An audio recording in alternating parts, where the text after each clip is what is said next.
असतं की तुम्ही सिलेक्ट कसं होऊ शकता. तर वेगवेगळे प्रकारचे स्ट्रॅटेजी असते. तर आपल्याला फक्त एवढंच करायचं राहतं यू-पी-एस-सीला, की आपल्याला कोणाची स्ट्रॅटेजी आहे, जे आपल्या शॉर्ट एनालिसिस केल्यावर ते आपल्याला समजतं, की आपल्या स्ट्रेंथ, विकनेसेस, अपॉर्च्युनिटी आणि थ्रेट काय आहे. याच्यानुसार ते आपल्याला स्ट्रॅटेजी आपण मॉडिफाय करायचे आणि कस्टमाइज करायचे आणि आपण ती वापरायची राहते. तर फर्स्ट ऑफ ऑल, की तुम्ही सर्व यू-पी-एस-सी, एम-पी-एस-सीचे ॲस्पिरंट आहे. तर तुमच्याकडनं एक्सपेक्ट करतो, की ह्या कोविडच्या डिफिकल्ट टाईममध्ये तुम्ही सर्वांनी कोविड रिलेटेड जे बिहेवियर असणार, अप्रोप्रिएट ते बिहेवियर पाळणार आणि व्हॅक्सिनेशनवरती भरोसा ठेवा. कारण खूप इफेक्ट होतो आणि सर्वजण सेफ आणि हेल्दी राहावे हीच प्रार्थना करतो. सो फर्स्ट ऑफ ऑल की यूपीएससी, एमपीएससी किंवा कुठली पण स्पर्धा परीक्षा द्यायची आहे.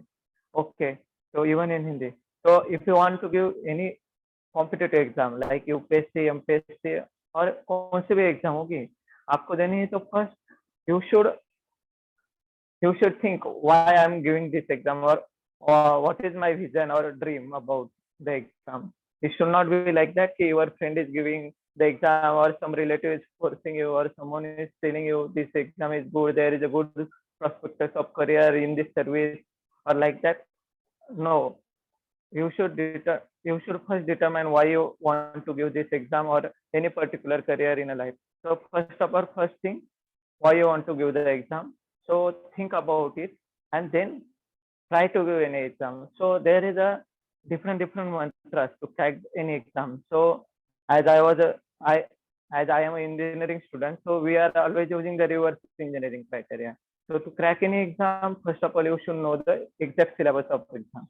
Then for any particular exam, there is a particular style of study, means how you are going to study और आप कैसे वो पूरा समझ में आता है आपको, वो बहुत इंपॉर्टेंट है.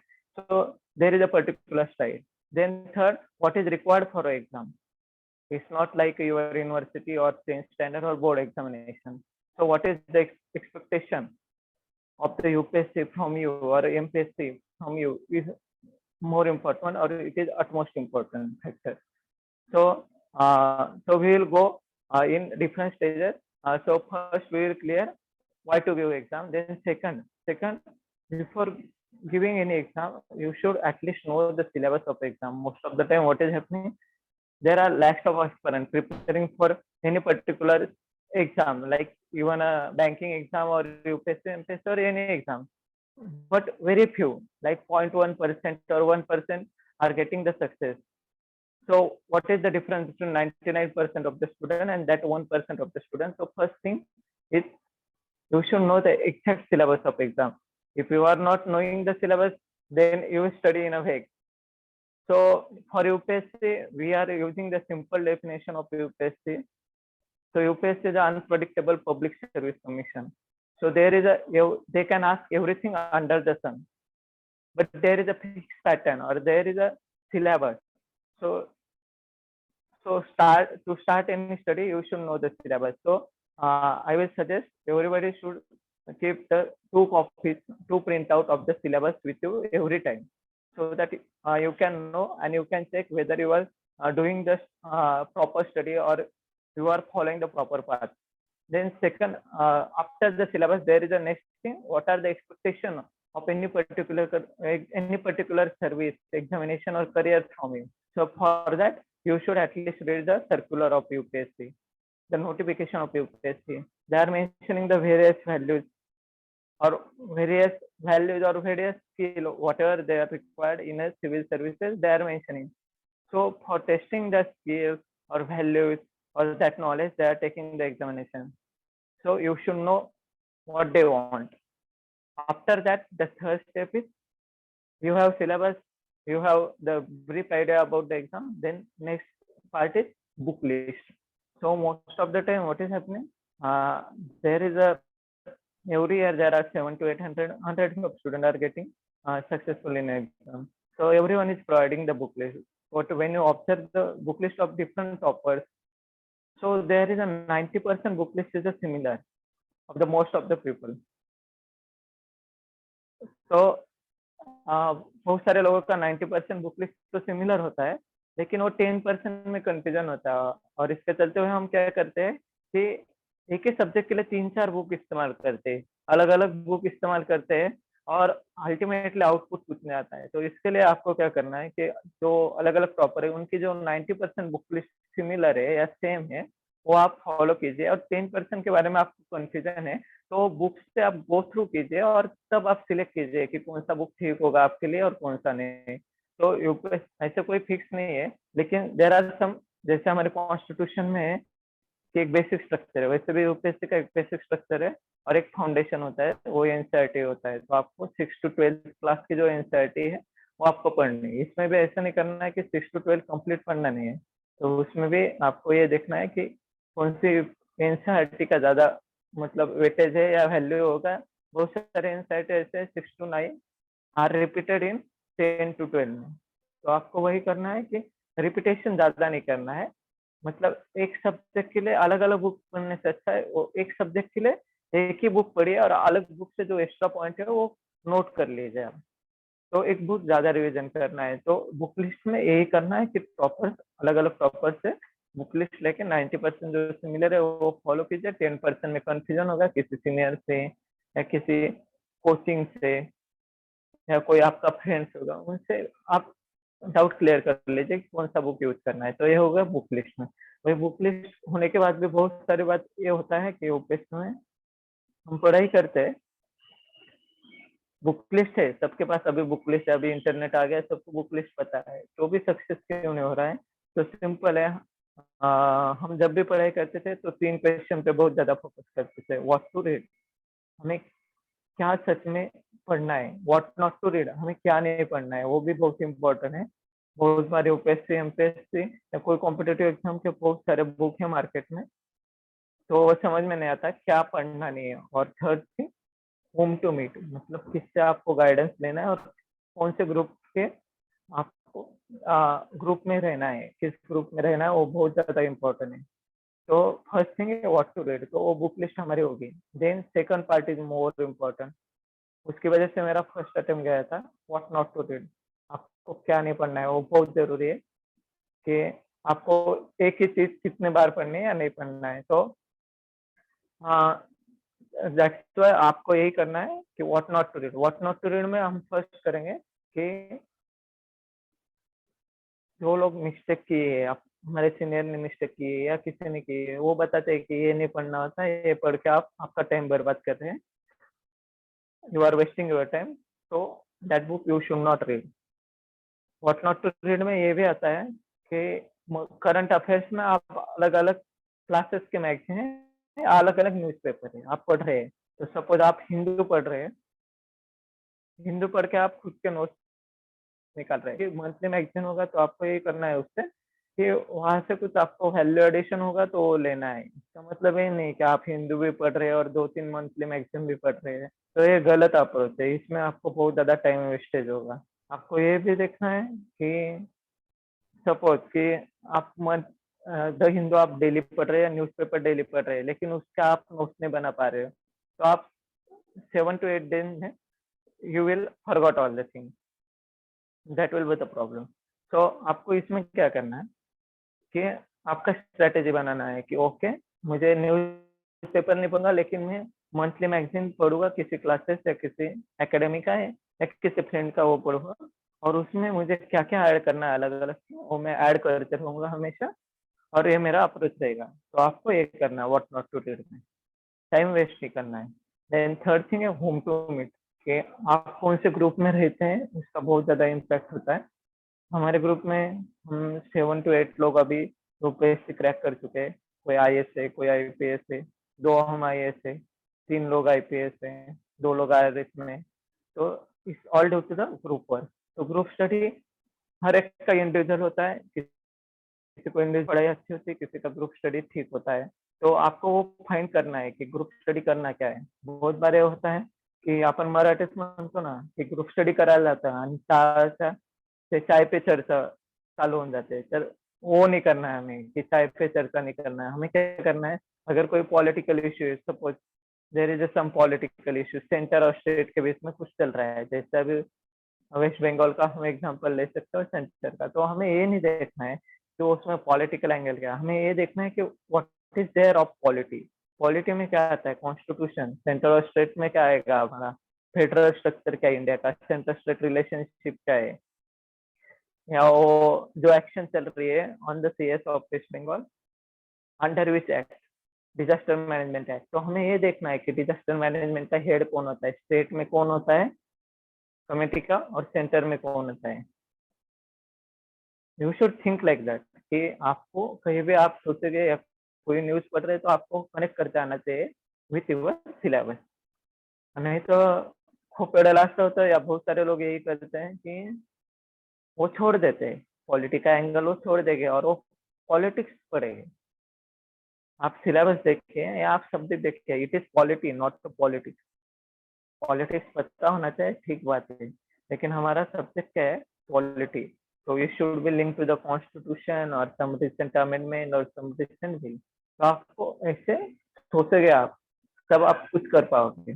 नहीं तो फिर आपने न्यूज पढ़ लिया और कुछ बाद में समझ में नहीं आया और बाद में पूछते हैं सर ये क्वेश्चन कैसे आ गया अचानक, यूपीएससी कुछ भी पूछ रहा है, बहुत अनप्रिडिक्टेबल हो गया। No no, there is nothing like that, there is always connection with something else something. सिर्फ आपको समझ में आना चाहिए, ये फर्स्ट ऑफ ऑल एक चीज होती है। कोई भी आप यूपीएससी में यही है, it is not exam of your knowledge, knowledge test नहीं कर रहे हो, वो ये देख रहे how you are going to apply this knowledge. अभी फील्ड में हम काम करते हैं तो बहुत बार ऐसे होता है law and order situation create हो गया, एट दैट टाइम आपको कोई लॉ तो नहीं पता होगा, योर कॉमन सेंस क्या, आपका थॉट प्रोसेस क्या है, नेचुरल जस्टिस क्या होता है, कॉमन सेंस क्या होता है, जनरल लॉ क्या होता है, इतना भी पता होगा तो you should respond at that time. That is the purpose of examination. ये नहीं टेस्ट करना है कि आपको लॉ पता है या नहीं, लॉ पढ़ सकते हो, कर सकते हो, एग्जाम आपका नॉलेज में टेस्ट करते हैं, how you are applying that knowledge, your thought process, that is the main crux of the exam. सब लोग पढ़ रहे हैं लेकिन क्यों नहीं हो रहे, तो एक क्रक्स होता है एग्जाम का कि हाउ यू आर थिंकिंग। तो फर्स्ट स्टेप आते हैं कोई भी एग्जाम के prelims, then mains and then interview. We will discuss about the prelims. तो प्रीलिम्स हमारे इसमें तो हमेशा हमेशा बहुत अच्छे मार्क्स से प्रीलिम्स क्रैक होता है। तो हमारा एक ही स्ट्रेटेजी था, प्रीलिम्स का पढ़ाई करेंगे तो एटलीस्ट 3-4 टाइम्स रिवीजन होना चाहिए कोई भी सब्जेक्ट। तो you should make your time table like that कि 3-4 टाइम्स एटलीस्ट होना चाहिए प्रीलिम्स के 3 महीने में, 3 या 4 महीने में। तो आप क्या करोगे, फर्स्ट टाइम आप रीड करोगे तो ऐसे रीड करना है कि इवन दो कि आप रिपीट कर रहे हो या आपका सेकंड अटेम्प्ट है, थर्ड अटेम्प्ट है, लेकिन जब आप फर्स्ट टाइम प्रीलिम के लिए पढ़ते हैं तो ऐसे ही पढ़ना है कि you are like a new student. तो word to word, line to line पढ़ना है। देन सेकंड टाइम आप रीड करोगे उसके पहले प्रीवियस ईयर क्वेश्चन देख लेना थोड़े। बहुत सारे पब्लिकेशन के बुक्स आते हैं या यूपीएससी के प्रीवियस ईयर क्वेश्चन भी, तो सब्जेक्ट वाइज देख लेना, हिस्ट्री पढ़ रहे तो हिस्ट्री के क्वेश्चन देख ले आप। तो आपको एक सेकंड टाइम आप रिवीजन करोगे तब आपको पता चल जाएगा कि okay my approach should be like this, UPSC is expecting this kind of information और डेटा फ्रॉम मी। तो आप पढ़ते टाइम जिस टाइम सेकंड टाइम आप पढ़ोगे तब अंडरलाइन या कुछ आपको जो करना है मिनी नोट्स या माइक्रो नोट्स बनाने हैं वो बना सकते हैं। After second reading you should go for a sectional test. Sectional test क्या होते हैं कि मार्केट में अब बहुत सारे टेस्ट आ रहे हैं या आपको फ्री में भी मिल जाएगा अलग अलग ऐप पे। तो सेक्शनल टेस्ट मतलब हिस्ट्री में 3 पार्ट आते हैं फॉर प्रीलिम्स, ये 4 आते हैं, हम बोल सकते हैं ancient, medieval, modern and art and culture. तो सेक्शनल क्या होगा, मॉडर्न इंडिया की एक टेस्ट होगी। तो आपने पढ़ लिया मॉडर्न, सपोज आपने मॉडर्न इंडिया कंप्लीट किया है, 1-2 दिन के बाद वो टेस्ट है ना और देखना, तो वो टेस्ट सॉल्व करोगे। तो टेस्ट सॉल्व करते ऐसे सेकंड रीडिंग के बाद आप सेक्शनल टेस्ट सॉल्व करोगे। आफ्टर थर्ड रीडिंग करोगे उसके बाद, तो थर्ड रीडिंग के बाद आप कॉम्प्रिहेंसिव टेस्ट चालू करना, सब सब्जेक्ट मिला के, लाइक जीएस1 और जीएस2 ऑफ यूपीएससी। जीएस1 हमारा जनरल स्टडीज हो गया और जीएस2 में सीसैट आएगा। तो ये करना, और फोर्थ रीडिंग आप लास्ट वीक में या 15 दिन पहले कर सकते हो। तो ये हम ऐसे ऐसे मोटा मोटा शेड्यूल रखते हैं। तो अभी बहुत बार ये होता है कि लोगों को लगता है कि सर कितने क्वेश्चन सॉल्व करने चाहिए प्रीलिम्स के लिए या क्या करना चाहिए। तो for prelims you should go for more than 5000 question, means more than 50 test if you are giving the first attempt. And और जो प्रीवियस ईयर क्वेश्चन पेपर है फ्रॉम 2013 सिलेबस 16, सो फ्रॉम 2013 से आप सब यूपीएससी के क्वेश्चन पेपर आपको solve करने हैं, दैट इज इम्पोर्टेंट। तो इसमें क्या होगा, सेक्शनल टेस्ट आप सॉल्व करोगे तो कोई भी क्वेश्चन है हम 4 टाइप में डिवाइड करते थे, ए बी सी डी। ए मतलब क्या है, आपने क्वेश्चन देखा और डायरेक्ट आंसर आता है। जैसे एक क्वेश्चन आया था, प्रधानमंत्री जनधन योजना इज रिलेटेड टू व्हाट, कोई भी बता देगा फाइनेंशियल इंक्लूजन, तो ये डायरेक्टली आता है, ऑप्शन भी देखने की जरूरत नहीं। ये होते हैं ए टाइप के क्वेश्चन। देना का है बी टाइप। बी टाइप मतलब क्या है, आपको पता है कि ये दो तो ऑप्शन नहीं है, लेकिन ये दो में कंफ्यूजन है, कौन सा होगा या नहीं होगा, 50-50 चांसेस, ये बी टाइप हो गया। सी टाइप मतलब क्या है, आपको पता है एक ऑप्शन नहीं होगा लेकिन बाकी 3 में कुछ पता ही नहीं। एक तो ये पता है कि ये होगा ही नहीं, इतना तो श्योर है। और एक डी टाइप आता है, जिसमें आपको कुछ नहीं पता है, कुछ नहीं करना है। तो आप सबसे पहले एक बात करना, जब डी टाइप आप क्वेश्चन हो गया ना, ए टाइप के फर्स्ट मेरे पेपर के 3 रीडिंग करता था फ्रीलांस के, तो ए टाइप में क्या करना है, फर्स्ट ए टाइप के आप फिलअप कर दीजिए और डी टाइप के अलग कर लीजिए। डी टाइप मतलब you are not going to attend, आप अटेम्प्ट नहीं करने वाले हैं, कब तक नहीं अटेंड करना है। डी टाइप के मतलब आपके 4-5 क्वेश्चन आ गए तो ठीक है, छोड़ दीजिए, कोई बात नहीं। लेकिन आपके 15-20 क्वेश्चन आ गए डी टाइप पे, तो आपको वहाँ पे भी रिस्क लेना है।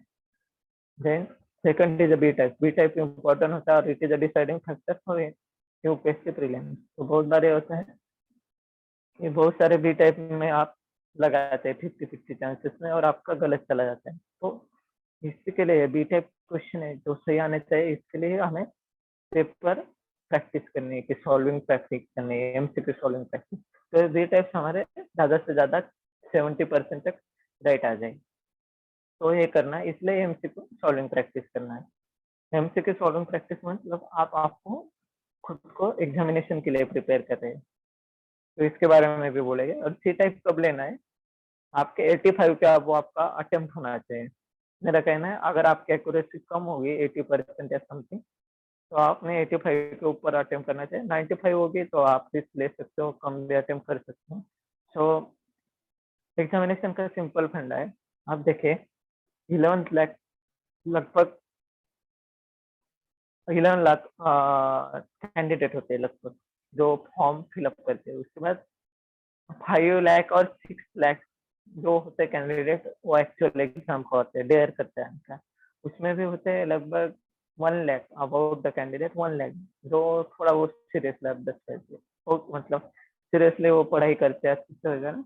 और उसमें आता है लगभग 50,000 कैंडिडेट हो गए जो बहुत ज्यादा सीरियस है एग्जामिनेशन की ओर में, वो बहुत तगड़ा उनका पढ़ाई हुआ है, तो आपको उनसे कॉम्पीट करना है।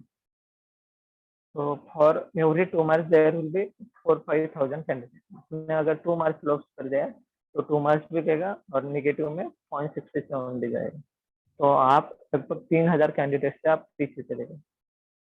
प्रीलिम्स से यूपीएससी लेता है हार्डली कितने कैंडिडेट लेता है, हार्डली 15,000 वगैरह।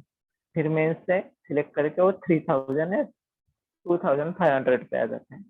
तो आपको यही करना है, एवरी मार्क्स काउंट, इतना ध्यान में रखना है। तो वो हमेशा वो निगेटिव मार्क्स जाने से अच्छा है एक पॉजिटिव मार्क्स कैसे आएगा इसका सोचना और उससे सोचना यही है। तो आपको 85 के ऊपर आपका अटेम्प्ट होना चाहिए, इससे मेरा कहना है। आप अलग अलग कर सकते हैं, आपकी स्ट्रेटेजी रहेगी। 85 के ऊपर अटेम्प्ट करना है तो क्या करना पड़ेगा, ए टाइप से पूरा करना पड़ेगा, बी टाइप में रिस्क लेना होगा, और सी टाइप में जो थोड़ा बहुत कब हो सकता है वो रिस्क लेना पड़ेगा थोड़ा बहुत। और डी टाइप छोड़ दीजिए, prelims is examination of filtration. Prelims क्या बोलते हैं हम मराठीमध्ये म्हणतो ना, चाळणी आहे, त्यातून सगळे छोटे मोटे पार्ट रहता ते खाली काढून घ्यायचं आणि चांगले चांगले दाणे राहणार है, तो प्रीलिम्स इज लाइक दैट, वो फिल्टर करता है। तो प्रीलिम्स में जो डी टाइप क्वेश्चन है जिसका आपको कुछ पता नहीं है, ऐसे क्वेश्चन में रिस्क लास्ट मोमेंट में लेना है आपको, तो ये सबसे इम्पोर्टेंट है। नहीं तो डी टाइप के क्वेश्चन सॉल्व करने में जाओगे और आप बाहर निकल जाओगे एग्जामिनेशन से, क्योंकि वो निकालने के लिए बनाए होते हैं। तो ये इम्पोर्टेंट। अभी आप सब पढ़ाई कर लिया, आपको सिलेबस पता हो गया, आपको क्या करना है वो पता हो गया, हमने एमसीक्यू भी सॉल्व करना है। तो भी बहुत बार ये होता है कि एक्चुअल एग्जामिनेशन में बहुत लोगों का ऐसे देखा है कि they are sweating in a winter day, उन्हें विंटर में पसीना आता है, और कुछ लोग हैं तुम्हें समर में ऐसे लग जाता है कि कोल्ड जैसे फील होता है इन द एग्जामिनेशन हॉल। तो ये बहुत बार होता है, किसी को ऐसे बहुत ज्यादा पसीना आने लगता है, किसी का हार्ट बीट बढ़ जाता है, समथिंग लाइक होता रहता है। तो आपको एग्जामिनेशन को मेंटली प्रिपेयर होना, that is more important. Study है ठीक है, लेकिन मेंटली प्रिपेयर है क्या आप एग्जामिनेशन को? For every examination mental preparedness is very much important. कितना भी स्टडी करके अगर मेंटली प्रिपेयर नहीं है तो at the last moment you you have to perform only for 2 hours and in that you have to just qualify. तो 2 घंटे आपके पास, पूरा 1, 1.5 या 2 साल का पढ़ाई वो दिखाने के लिए 2 घंटे। तो how to prepare for exam, that is the more important. So for that आपको क्या करना है कि 9 to 11 सपोज यूपीएससी का फर्स्ट पेपर का टाइमिंग है, या 10 to 12 है समथिंग। तो आपको 9 to 11 में लास्ट 15 डेज आप क्वेश्चन पेपर सॉल्व कीजिए 7 to 8। सीसेट का भी 3 to 5 टाइम है, या 2:30 to 4:30 टाइम है, उस टाइम में आप सीसेट का पेपर सॉल्व कीजिए। और तब ऐसे पेपर सॉल्व करना, यू आर इन एग्जामिनेशन। तो बहुत बार ये होता है कि एग्जामिनेशन हॉल में आपको ये हो जाएगा, प्रॉब्लम हो जाएगा, हाँ, कि कभी फैन नहीं चल रहा है, कभी बेंच में, कभी इरिटेशन हो रहा है, कभी कंस्ट्रक्शन चल रहा है। You have to prepare your mind like that कि ओके कुछ भी हो सकता है, you have to prepare like that. आप वैसे प्रैक्टिस करना, वो करना है। ये तो प्रीलिम्स का हो गया। मेंटली प्रिपेयर होना बहुत ज्यादा इंपॉर्टेंट है। Most of the time in last 7 days there are different kind of thoughts coming in your mind. कभी लगता है मेरा होगा, या सपोज मेरा नहीं, बहुत बार नेगेटिव ख्याल आ जाते हैं कि मेरा नहीं होगा, नहीं हुआ तो क्या क्या होगा। फिर लगता है मेरा नहीं हुआ तो अटेम्प्ट चला जाएगा, किसी को लगता है किसकी गर्लफ्रेंड या शादी रुक जाएगी, किसी को कुछ भी लगता है, अलग अलग बहुत सारे ख्याल आते हैं। तो in last 7 days you have to stay in touch with positive people. तो पॉजिटिव लोग हैं आपके, मदर फादर फैमिली हो गए, फ्रेंड्स हो गए, या आपका पार्टनर हो गए। तो ऐसे पॉजिटिव लोगों के टच में रहना, और जो निगेटिव लोग हैं जो हमेशा के रोते हैं कि मेरा कुछ नहीं हुआ, ऐसे लोगों से थोड़ा दूर रहना है। Because positive thought will makes a wonder. बहुत बार ये देखा है कि पॉजिटिव थॉट वंडर करते हैं। तो मैं आपको कुछ स्टोरी बताऊंगा। इन 2015 prelims examination, what happened? I took first 10 questions and I can solve only two. I could solve only 2 questions. पहले 10 क्वेश्चन में से 2 ही आए, तो मैं बहुत डिप्रेस हो गया। और मुझे ये लगने लगा कि ओके, तो क्या करना, कि तब बहुत डिप्रेस हो गया। और एग्जाम में अल्टीमेटली आया कि कुछ मार्क्स से प्रीलिम चला है। इन 2016 से वहाँ पे कि पहले 2 क्वेश्चन, पहले 10 में से 2 आए, लेकिन इस बार मैं मेंटली प्रिपेयर था। मैंने लास्ट से पेपर चालू किया फ्रॉम 100 इन। तो क्लियर हो गए, प्रीलिम्स भी क्लियर हो गया, रैंक भी आ गया 903। तब आरपीएफ में मुझे पोस्ट मिल गया था assistant secretary. Then in third attempt paper बहुत अनप्रेडिक्टेबल आया, तो समझ में नहीं आ रहा था कहाँ से स्टार्ट करें। तो सीधा 51 से स्टार्ट किया और करने लगे। तो उसमें इंटरव्यू तक गए, लेकिन लास्ट में सिलेक्शन। अब लास्ट 2018 का अटेम्प्ट में paper also this time also was very unpredictable. कभी ऐसे पूछा नहीं था, बहुत एम्बिगुअस टॉपिक भी पूछ रहे थे जो हम कभी पढ़ते नहीं, वो भी टॉपिक पूछ रहे थे। लेकिन वी वर मेंटली प्रिपेयर, तो एग्जामिनेशन क्रैक हो गया, 125th रैंक आ गया। तो ये है कि आपको मेंटली प्रिपेयर होना है। पढ़ाई तो सब करते हैं, 19-20 वो होता है ना, वो इसी का है कि यूपीएससी आपका इमोशनल पोजिशन दिखता है कि आप मेंटली कितने प्रिपेयर हैं। क्योंकि एग्जाम तो बहुत ईजी लगता है बाद में आपको, एक बार फील्ड में आप काम करोगे, रियल लाइफ में ऐसे ऐसे सिचुएशन आते हैं कि वहाँ पे आपका एक डिसीजन सब कुछ चेंज कर सकता है। तो UPSC is checking only your emotional question, कि आप कितने इमोशनली प्रिपेयर्ड है या मेंटली प्रिपेयर्ड है। That's about the prelims.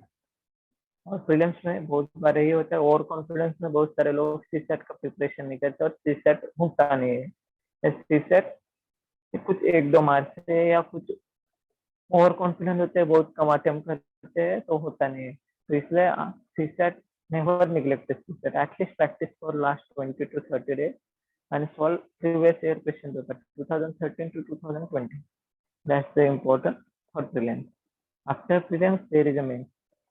तो बहुत बार ये होता है कि प्रीलिम्स के बाद मेंस देने में ये तकलीफ होता है कि मेरा प्रिपरेशन नहीं, और सबसे बड़ा फेयर होता है writing practice. For prelims MCQ solving is more important, for mains writing practice. Writing practice क्या, प्रीवियस ईयर क्वेश्चन पेपर लेना और वही प्रैक्टिस करना, सब्जेक्ट वाइज जाइए, सेम अप्रोच, सब्जेक्ट वाइज जाना, सब्जेक्ट के क्वेश्चन लेना, 10 मार्क का 15 मार्क का, और इसमें एक ही करना है आपको, टॉपर्स के पेपर देखना है, स्ट्रेटेजी बनाना है, how you are going to introduce particular subject, in particular subject geography है तो डेफिनेशन के साथ स्टार्ट कीजिए, how you are going to do in mains में जो इंट्रोडक्शन तो कर दिया, मेन बॉडी कैसे लिखोगे क्वेश्चन का, टॉपर का स्ट्रेटेजी एनालाइज कीजिए, बहुत सारे टॉपर्स हो गए अलग अलग, उनका कीजिए एनालाइज, और आपका राइटिंग स्टाइल देखिए, जब एज आई एम इंजीनियर तो मेरा राइटिंग स्टाइल था पॉइंट वाइज लिखना, तीनाद अभी ने तीनाद अभी मैम ने तो ये किया था, वो जीएस टाइप आंसर लिखते थे, ऐसे टाइप आंसर लिखते थे, बाकी जो अनुजब जो टीचर थे वो पॉइंट वाइज लिखते थे, तो मेरे लिए पॉइंट वाइज फॉर्मेट अप्रोप्रिएट था, तो मैं पॉइंट वाइज में ही लिख रहा था, that is the more important. तो आपको वो आपका फॉर्मेट ढूंढना है, आपको इंट्रोडक्शन कौन से स्टाइल में करना है, मेन बॉडी आप कैसे एड्रेस करोगे, कंक्लूजन क्या करना है, वे फॉरवर्ड। हाँ, और यूपीएससी आपसे ही एक्सपेक्ट करता है कंस्ट्रक्टिव क्रिटिसिज्म, कंस्ट्रक्टिव क्रिटिसिज्म मतलब क्या होता है कि आप क्रिटिसाइज करिए बहुत सारी चीजों की, ये ठीक नहीं वो ठीक नहीं, लेकिन वे फॉरवर्ड सॉल्यूशन देना है। अगर मैं मेरे ऑफिस में होगा तो मेरा क्लर्क मुझसे अच्छा क्रिटिसाइज कर सकता है एवरीथिंग, गवर्नमेंट स्कीम और everything, he can criticize everyone, लेकिन why UPSC is selecting you, because they want solution on the ground. Criticize तो बहुत लोग करते हैं, हमेशा हम कुछ ना कुछ चिल्लाते रहते हैं, ये नहीं वो नहीं वो नहीं, लेकिन सॉल्यूशन कौन देने वाला है, that is important, that should be the approach of our answer. Mains में सबसे ज्यादा इम्पोर्टेंट है आपको सॉल्यूशन देने, नॉट जस्ट ओनली क्रिटिसाइज करना है, वो क्रिटिकली एनालाइज भी बोलेगे एग्जाम में बोलेगे, तो आपको वे फॉरवर्ड देना है कि we can do like this, optimism चाहिए आंसर में, नॉट लाइक कि ये और वो। और मेंस के आंसर राइटिंग में यही होता है कि कीवर्ड्स आपके बहुत अच्छे होने चाहिए, सब्जेक्ट वाइज कीवर्ड चाहिए, एवरी सब्जेक्ट का एक लैंग्वेज होता है, वो प्रिपेयर करना होता है आपको, पॉलिटी में ऐसे तो नहीं लिख सकते, जैसे लक्ष्मीकांत का लैंग्वेज है उस टाइप में लिखना पड़ेगा, हिस्ट्री में थोड़ा हिस्टोरिकल लैंग्वेज में लिखना पड़ेगा, वो आपको करना है, एक ही होता है। मेंस पे तो हम बहुत ज्यादा बोल सकते हैं, लेकिन अभी बोल के कोई ज्यादा बेनिफिट नहीं है, तो प्रीलिम्स पे ही ज्यादा फोकस करें। मेंस आप क्लियर हो जाओगे प्रीलिम्स, तो आप मुझे सोशल मीडिया पे भी कांटेक्ट कर सकते हो, मैं तब बता दूंगा कि क्या करना है। देन आता है मेंस में तो बहुत ज्यादा दिक्कत होती है कि 3-3 घंटे के पेपर लिखना है, अलग स्ट्रेटेजी होता है, थोड़ा एनालिसिस ज्यादा होता है, दिन में 2 पेपर लिखने हैं 3-3 घंटे के, तो पेन भी होता है बहुत बार, तो आपको मेंटली और फिजिकली आपको प्रिपेयर होना पड़ता है मेंस में। उसके बाद आता है इंटरव्यू। इंटरव्यू यूपीएससी का इंटरव्यू वाइवा नहीं है आपका कॉलेज का या कोई कंपनी का इंटरव्यू नहीं है, it is a personality test, so you can't change your personality, at least you can furnish your personality, आप वो टच दे सकते हो लास्ट में, तो वही करना है यूपीएससी में, ऑनेस्टली आंसर देना है, और आप जो व्हाट्सएप या किसी भी जगह पे आप क्वेश्चन सुनते हैं वो वो क्वेश्चन बहुत बार वो फेक होता है, ऐसे यूपीएससी में क्वेश्चन नहीं पूछते हैं, बहुत प्रैक्टिकल क्वेश्चन पूछते हैं, और पैनल भी बहुत कंफर्टेबल या आपको बहुत ज्यादा कंफर्टेबल करता है, और आपके नेचुरल स्टेट में आने में बहुत ज्यादा पैनल प्रोत्साहित करता है आपको, तो वो यूपीएससी का इंटरव्यू एक अलग एक्सपीरियंस है, they can ask anything, anything under the sun, anything, तो that is more like that कि आप करंट अफेयर्स, आपका थॉट प्रोसेस क्या है, आप एक क्वेश्चन दे आपके सामने या कोई सिचुएशन, तो आपका वे ऑफ थिंकिंग क्या है वो चेक करते हैं यूपीएससी इंटरव्यू में, नॉट लाइक दैट कि your communication skill are like, मतलब what is the level of your communication skill और क्वालिटी ऑफ कम्युनिकेशन स्किल, वो नहीं चेक करते हैं, वो एक चेक करते हैं कि आपके थॉट क्या है और आप एक्सप्रेस कैसे कर रहे हैं, वो ज्यादा इम्पोर्टेंट होता है, rather than see how you are speaking the language or how is your spoken English or spoken Hindi or spoken Marathi, वो कोई चेक नहीं करता है इतना। बहुत सारे लोग हैं जिनको इंग्लिश भी ठीक नहीं है लेकिन मार्क्स बहुत अच्छा है, you just have to convey your answer, express your self properly, that's simple. तो ये तो मोटा मोटा बताते हैं, लेकिन मुझे क्या लगता है कि बहुत बार I am also from village, मतलब रूरल बैकग्राउंड से जाता था, टाउन में हुआ है एजुकेशन वगैरह, थर्ड स्टैंडर्ड तक ये आश्रमशाला बोलते रहता है, निवासी स्कूल उसमें होता। देन आफ्टर दैट टाउन में हुआ था, आफ्टर दैट सिटी में हुआ, उसके बाद मेट्रो सिटी पुणे में एडमिशन हुआ था। तो फर्स्ट ऑफ ऑल ये थिंग माइंड से निकाल लेते हैं कि आपका इंग्लिश अच्छा होना चाहिए या कोई लैंग्वेज अच्छा होना चाहिए, that is not a criteria for you. आपको इंग्लिश ठीक से आता है या नहीं, यू कैन इम्प्रूव एवरीथिंग। मुझे कॉलेज में कोई इंग्लिश बोलने बोलेगा तो I was not able to speak fluent. अभी कोई बोलता है कि अभी डायरेक्टली इंग्लिश आ जाता है, तो इट्स लाइक दैट कि आप वो निकाल दीजिए माइंड से कि आपको लैंग्वेज अच्छा होना चाहिए, उतना नहीं लगता आप एक्सप्रेस कर पाए इतना लैंग्वेज होना चाहिए, you can write a simple sentences, that's the level. Then second thing, never means never जज बुक बाय द कवर। ये बहुत बार ये होता है कि ये तो विदेश से आया है, या तो ये अच्छी स्कूल से, या ये यहाँ से पढ़ के आया, वहां से पढ़ के आया, यूपीएससी कभी कुछ नहीं देखता। बहुत सारे ऐसे ऐसे फ्रेंड है जो 12th फेल है और यूपीएससी सिलेक्टेड है, बहुत सारे गोल्ड मेडलिस्ट होते सिलेक्ट नहीं होते। तो यूपीएससी आपका ये फास्ट पे ज्यादा बिलीव नहीं करते, वो सिर्फ कोई क्रिमिनल होगा तो वो देखते हैं, बाकी कुछ नहीं देखने वाले हैं।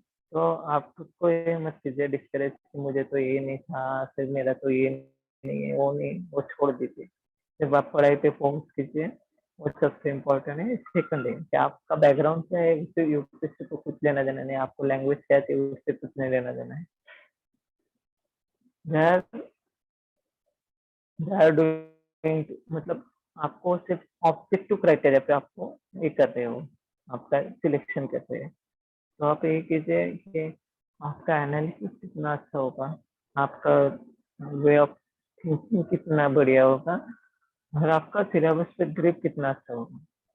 और बहुत सारे क्वेश्चन आते हैं कि sir who is your role model, अभी एक क्वेश्चन आया है, ये जान के क्या करने वाला है।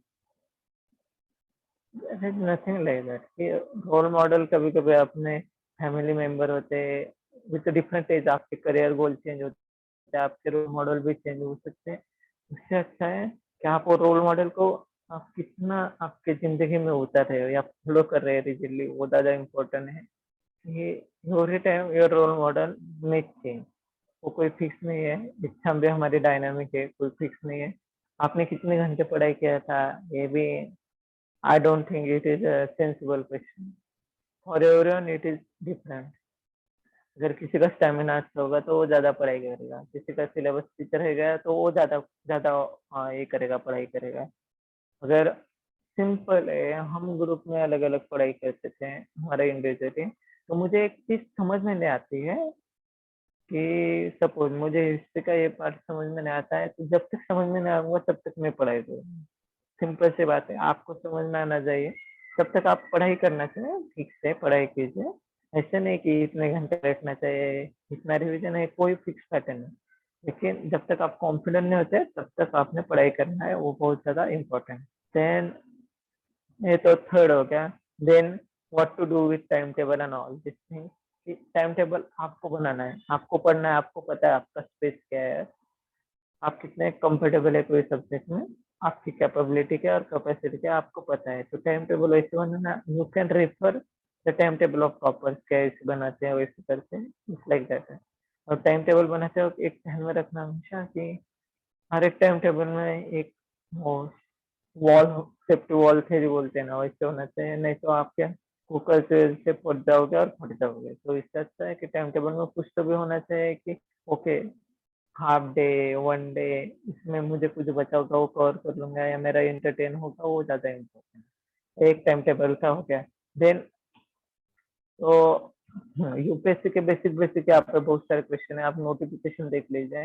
यूपीएससी ने सिंपल बोला है कि जिसका ग्रेजुएशन नोटिफाइड यूनिवर्सिटी से हुआ है, रिकॉग्नाइज यूनिवर्सिटी से हुआ है, they can give the examination. उन्हें कोई लेना देना नहीं, आपने बीए किया, बीकॉम किया, कहाँ से किया, क्या नहीं, सिर्फ नोटिफाइड यूनिवर्सिटी से होना चाहिए, that is important. Examination criteria आप देख सकते हैं, यूट्यूब पे बहुत सारे वीडियो है। Then you can we give exam in Marathi, yes. हमारे शेड्यूल लैंग्वेजेस है, उन सब में आप एग्जामिनेशन दे सकते हो, एंड इंग्लिश लैंग्वेज में भी दे सकते हो, दैट इज आप दे सकते हो एग्जामिनेशन। और यूपीएससी अभी फ्रीडम भी दे रहा है कि कौन सा पेपर कौन से लैंग्वेज में लिखना है, इवन दे आर आस्किंग। तो आप अलग अलग लैंग्वेज में दे सकते हैं, इंटरव्यू भी अलग अलग लैंग्वेज में दे सकते हो, इंटरप्रेटर वहाँ पे होते हैं, आप दे सकते हो। There is nothing to worry. Then what about the optional? ये बहुत ही इंपॉर्टेंट क्वेश्चन है। बहुत बार ये होता है कि ऑप्शनल की वजह से आपका रैंक डिसाइड होता है कि आप सिलेक्ट हो गया नहीं हो गए। तो मेरा ऑप्शन था हिस्ट्री, और हिस्ट्री की वजह से मेरा रैंक कम आया है। तो हिस्ट्री में मुझे कम मार्क्स आए थे, मतलब फ्यूअर हो गया था। There was nothing in my. ठीक है। ऑप्शनल कैसे सिलेक्ट करना है? तो ऑप्शनल सिलेक्ट करते वक्त 4-5 क्राइटेरिया रखिए। फर्स्ट, कि आपको समझ में आ रहा है ऑप्शनल। तो यूपीएससी का सिलेबस देखना और एक ऐसा बुक पढ़ के देखना आपको समझ में आ रहा है। ठीक है, समझ में आ रहा है। देन सेकंड थिंग, आप बोर नहीं हो रहे ऑप्शनल पढ़ते पढ़ते।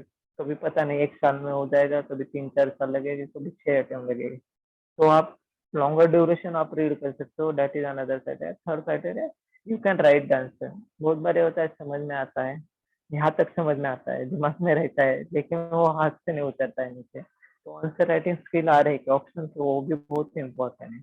अगर वो नहीं आ रहा है तो आप मार्क्स फेच नहीं कर पाओगे। और फोर्थ क्राइटेरिया हम ये रखते थे कि which optional is fetching more marks in recent past. तो यूपीएससी हर साल किसी ऑप्शनल को अच्छे मार्क्स आते हैं, किसी को कम आते हैं। तो ऐसे नहीं कि सभी ऑप्शनल में टॉपर सेम रेंज में होता है, इससे नहीं कि टॉपर कम ज्यादा हो जाते हैं। सिर्फ जो एवरेज मार्क्स है वो डिस्ट्रीब्यूशन पर होता है, नॉर्मल डिस्ट्रीब्यूशन, वो अलग अलग हो सकता है। तो आपको वही देखना है कि कौन से ऑप्शन में मार्क्स ठीक होते हैं। और क्राइटेरिया होता है टाइम, आपके पास टाइम कितना है। अगर टाइम कम होगा, एंथ्रोपोलॉजी, सोशियोलॉजी, फिलोसफी से ऐसे ऑप्शन आप ले सकते हैं। अगर टाइम ठीक होगा तो ले सकते। बाकी ऐसे भी नहीं है, बहुत सारे लोग जॉब करते करते प्रिपरेशन किया है, सिलेक्ट हो गए हैं। टाइम कम था तो भी बहुत फास्ट ऑप्शनल सब्जेक्ट थे, पॉलिटिकल साइंस, हिस्ट्री, ज्योग्राफी, वो भी कवर करके उन्होंने पास हो गए। तो there is no fix criteria, लेकिन आपको ये 3-4 बातें ध्यान में रखना है कि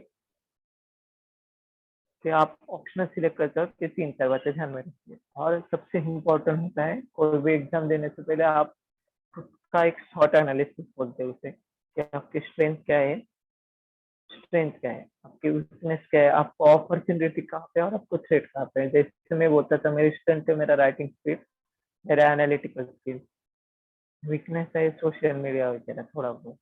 अपॉर्चुनिटी कहाँ पे है मुझे, कि रिवर्स इंजीनियरिंग बहुत अच्छा था, ग्रुप स्टडी बहुत बढ़िया था हमारा, ग्रुप में बहुत सारे इशू होते थे तो वहाँ पे अपॉर्चुनिटी थी। और थ्रेट क्या है कि थ्रेट अलग अलग की डिस्ट्रैक्शन हो जाता है जल्दी, या फिर अलग अलग बहुत सारे एग्जाम देने का ट्राई किया फर्स्ट 1 ईयर में, तो वो थ्रेट था। तो आपको वही देखना है कि आपकी स्ट्रेंथ पे ज्यादा फोकस करके और वीकनेस को छुपाना है, यही करना है। तो सिंपल होता है। अगर आपका हिस्ट्री स्ट्रेंथ है, 4 सब्जेक्ट आपके स्ट्रेंथ होने चाहिए, बाकी 2-3 सब्जेक्ट आप वीकनेस है उनको कैसे ऐड आउट करके स्ट्रेटेजी में रखना। तो for everyone there is a different different strategy. It is just generalize कि ये सब करते हैं and you can do like that. And I think कि यूपीएससी आप पास हो या ना हो वो अलग बात है, लेकिन ये एग्जाम बहुत कुछ सिखा के जाते हैं यार। पूरा मतलब it can change the character of one, इसका भी कैरेक्टर ही चेंज कर सकते हैं एग्जामिनेशन। तो आप यही रख के हमेशा एग्जाम देना कि I am here to win. नहीं तो बहुत लोग निगेटिव सोच के आते हैं कि यार मेरा क्या होगा इसका, नहीं मुझे इसका निकालना है। और ये निकालने के लिए क्या क्या करना चाहिए, दैट इज मोर इम्पोर्टेंट। वो प्लानिंग आपका ठीक होना चाहिए और वो प्लान को आप स्टिक होने चाहिए, that is more important.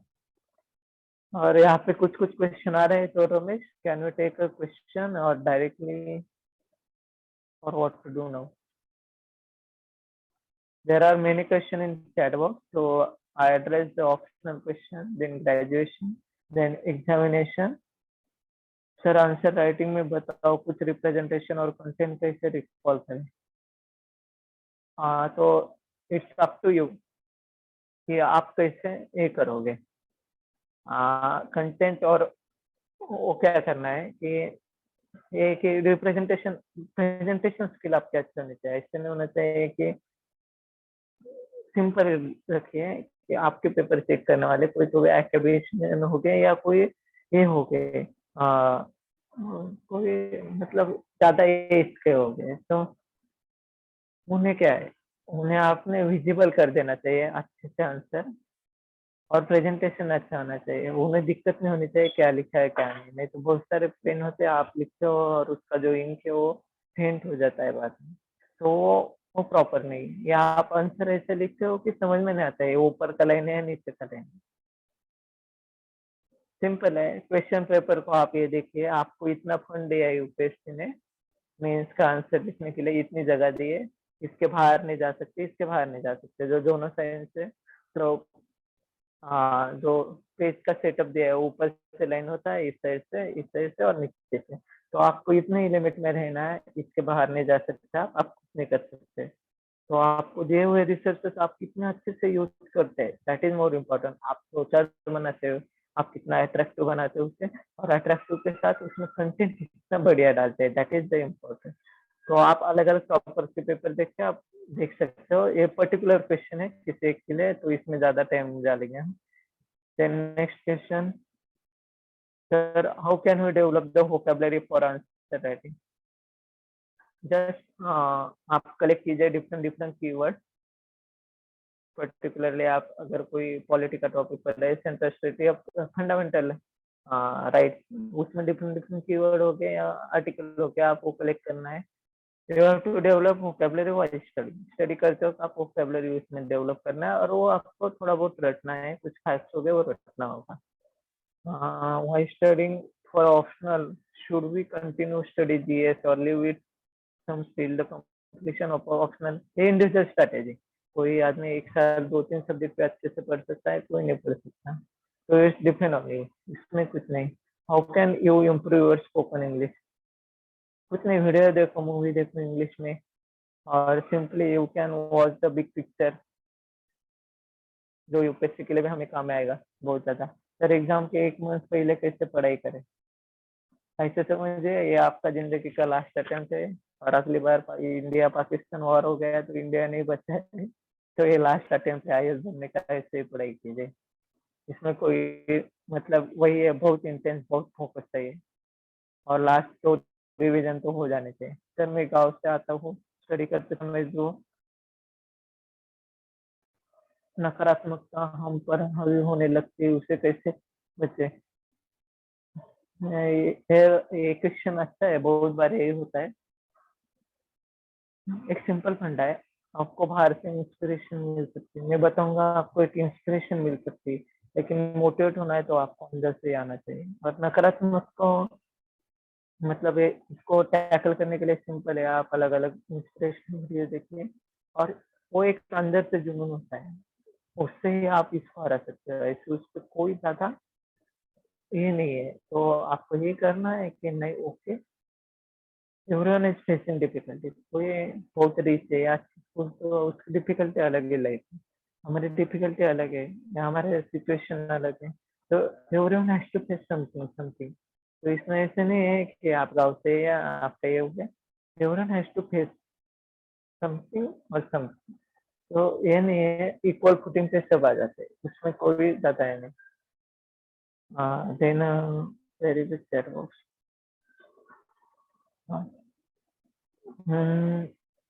Sir how to develop language of any subject, पढ़ाई कीजिए, उसके नोट्स निकाले, कीवर्ड निकालना और एग्जाम्पल निकालना। Sir how is a common option, I don't know. Sir answer writing में कौन सा पेज यूज करना चाहिए अभी से, आंसर राइटिंग में यही करना, जो भी पेन आप यूज करोगे वो कॉन्स्टेंटली वो 3 महीने के लिए यूज करना, और अच्छा पेन यूज करना जिससे आप मतलब आंसर राइटिंग करते हो आप स्ट्रक ना हो, या कई जगह पे आपका पेपर ना फट जाए, ऐसा कुछ नहीं होना चाहिए। मोस्टली तो ये देखो कि जो पेन वाटर प्रूफ होता है, बहुत बार लाइट चला गया बहुत पसीना आएगा, तो उसके हिसाब से आप पेन देखिए। आई वॉज यूजिंग V7 और V5 या ट्राई में। करंट अफेयर लर्न कैसे करना है, यूपीएससी क्रैक करने के लिए क्लासेस लगाना जरूरी है। करंट अफेयर लर्न कैसे करना है, तो करंट अफेयर लर्न आप न्यूज़पेपर से कर सकते हो, मैगजीन से कर सकते हो। मेरा टेक्निक थोड़ा अलग था, मैं न्यूज़पेपर नहीं पढ़ता था, तो मैं बहुत सारे सोशल मीडिया पे अलग अलग पेज सब्सक्राइब करके रखे थे, या सब्सक्राइब भी नहीं, लाइक करके रखे थे, जैसे अलग अलग मिनिस्ट्री का या आईपी, या कोई वर्ल्ड ऑर्गेनाइजेशन है, यूएन, डब्ल्यूटीओ वगैरह, तो मुझे वहां से अपडेट मिलते थे, तो मैं वो करता था और एक मैगजीन पढ़ के वहाँ पे ऐड करते थे। तो current affair learn by heart करने जैसा कोई नहीं है, सिर्फ आपको दिमाग लगाना है थोड़ा। और फिर स्टार्ट विथ इंसर्ट और not insert is must, it is foundation. Classes लगाना जरूरी है या नहीं है, डिपेंड ऑन यू। जिसके पास कोई गाइडेंस नहीं होगा, गाइडेंस चाहिए तो क्लासेस लगाना जरूर हो जाएगा। अगर आपको कुछ गाइडेंस नहीं, आप पढ़ाई करते हैं तो बहुत ज्यादा मुश्किल हो सकता है। आपके घर में ही कोई यूपीएससी ऑफिसर है, या आपके बहुत क्लोज फ्रेंड है, तब आप सोच सकते हैं क्लासेस में लगाना चाहिए। और प्रीलिम स्टार्ट विथ एनसीईआरटी हो गया, हाउ टू प्रिपेयर फॉर ऐसे, आपका जीएस अच्छा हो जाएगा तो ऐसे अपने आप बन जाएगा, सिर्फ आपको राइटिंग स्टाइल ये करना है। सर हिस्ट्री ऑप्शनल आपने कैसे प्रिपेयर किया है, आपको ये सब स्ट्रैटेजी मेरे सोशल मीडिया अकाउंट पे मिल जाएगी या कोरा पे भी मिल जाएगी। सर प्रीलिम्स की एग्जाम प्रैक्टिस कैसे और किस जैसे एग्जाम पेपर करें। एग्जाम प्रैक्टिस अलग अलग जो मार्केट में अवेलेबल है एग्जाम पेपर, उससे कर सकते हो आप। और थोड़ा ओएमआर शीट आपको मिल जाएगी, तो ओएमआर शीट पे वो ब्लैक राउंड कैसे फिलअप करना है वो भी प्रैक्टिस कर सकते हैं। तो which magazine you preferred for current affair, Vision IAS, please tell us your book stuff already share. Note short बनवायचा की डिटेल मध्ये, तो नोट्स ऐसे बनाने हैं आपको कि आपको समझ में आना चाहिए बाद में, नहीं तो ऐसे ना हो आपने नोट्स बना दिया और आपको समझ में नहीं आ रहे हैं। सिंपल है, नोट्स बनाने का एक ही फंडा है, you are making notes about the non cooperation, तो ऐसे नोट बनाए हैं कि आप खुद ध्यान दीजिए और आपको सब दिखाई दे रहा है। ठीक है, गांधी जी यहाँ पे ये कर रहे हैं, वहाँ पे वही चल रहा है, यहाँ पे विजुअलाइजेशन आपको होना चाहिए, that's the technique of note making. तो विजुअलाइजेशन कैसे होगा, एक को किसी को डिटेल नोट निकालना पड़ेगा, किसी को कीवर्ड से भी काम हो जाएगा। सर लिटरेचर के बारे में बताइए। लिटरेचर मुझे ज्यादा पता नहीं, लेकिन लिटरेचर में अच्छे मार्क्स मिलते हैं। नोट शॉर्ट बनने से detail, okay sir. Calculator use कर सकते हैं क्या मैं इसमें, why do you want calculator, math से होके तो मुझे नहीं पता, लेकिन बाकी जगह पे नहीं कर सकते। Sir how to motivate all the time, भाई जिंदगी में कोई ज्यादा मोटिवेटेड नहीं होता है, हर एक को जिंदगी में आते रहता है, किसी का टप आते रहता है, कभी डीप आते रहता है। तो खुद को मोटिवेट करना तो ये अंदर से, आपका जुनून कितना सवार है आपके ऊपर, उससे। और कभी कभी दूसरे लोगों से भी सीखना होता है कि इंस्पायर हो जाए। खुद खुद का ये ढूंढना पड़ेगा आपको, वो जो बोलते हैं ना चिंगारी चाहिए, वो खुद का चाहिए। ऐसे किसी से आप मोटिवेशन तो नहीं ले सकते, इंस्पिरेशन जरूर ले सकते हैं। बस मेरी तरफ से तो और इतना ही, और कुछ पूछना होगा तो आप पूछ सकते हो।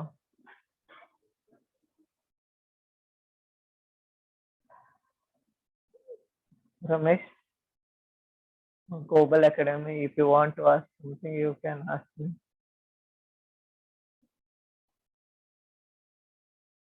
Hello sir.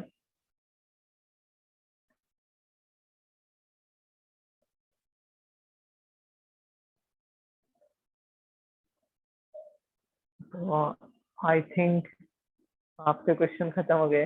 यूपीएससी में कितने अटेम्प्ट है वो आप सर्कुलर में देखिए, उसका बहुत सारा आपको पता ही मिल जाएगा। हाँ,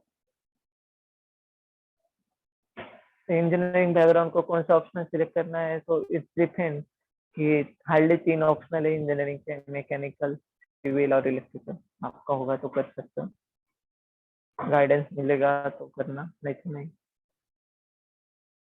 देन आई थिंक कि मेरे क्लोजिंग वर्ड ये हो गया आपको कि जैसे भगवान कृष्ण गीता में बताते हैं कि आपको सिर्फ कर्म करना है, फल की अपेक्षा नहीं करना है, यही उपेक्षित है। आपको 100% देना है, और अगर आप दे दे सकते, depends, sometime it depends on luck भी, कि कभी लक होगा तो हो जाएगा, कभी नहीं होगा, ये थोड़ा बहुत इधर उधर हो सकता है, लेकिन there is no substitute to hard work and smart work. यही सबसे ज्यादा है, और मैं सबको कहूंगा कि best luck and you can achieve the success in your chosen walk of life और career.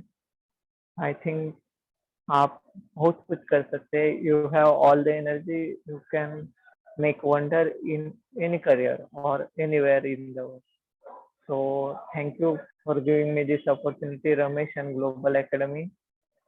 So that's the closure remark from my side. Then I am handing over to Ramesh. Thank you.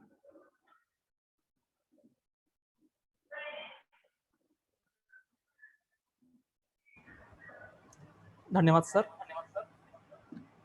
धन्यवाद. आपण आपल्या busy schedule मधून global अकॅडमीला आपला अमूल्य वेळ दिल्याबद्दल